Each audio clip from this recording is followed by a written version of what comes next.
My name is Eris. Welcome to my YouTube channel, The Reiki Fashion Icon. So if you're new to my channel, thank you for dropping by to watch my video. If you're one of my old subscribers, thank you so much for coming back to check on me. Really quick, I'm just going to jump on this. Today, it's a super easy project. It's a pen holder. And for this particular one, I made it to be extra roomy because I know I have a lot of stuffs to, to keep inside.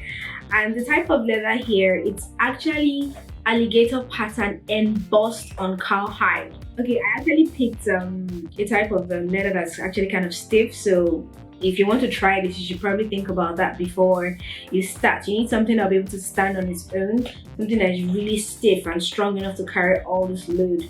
So I made mine a little extra roomy because I wanted something big enough to contain this much.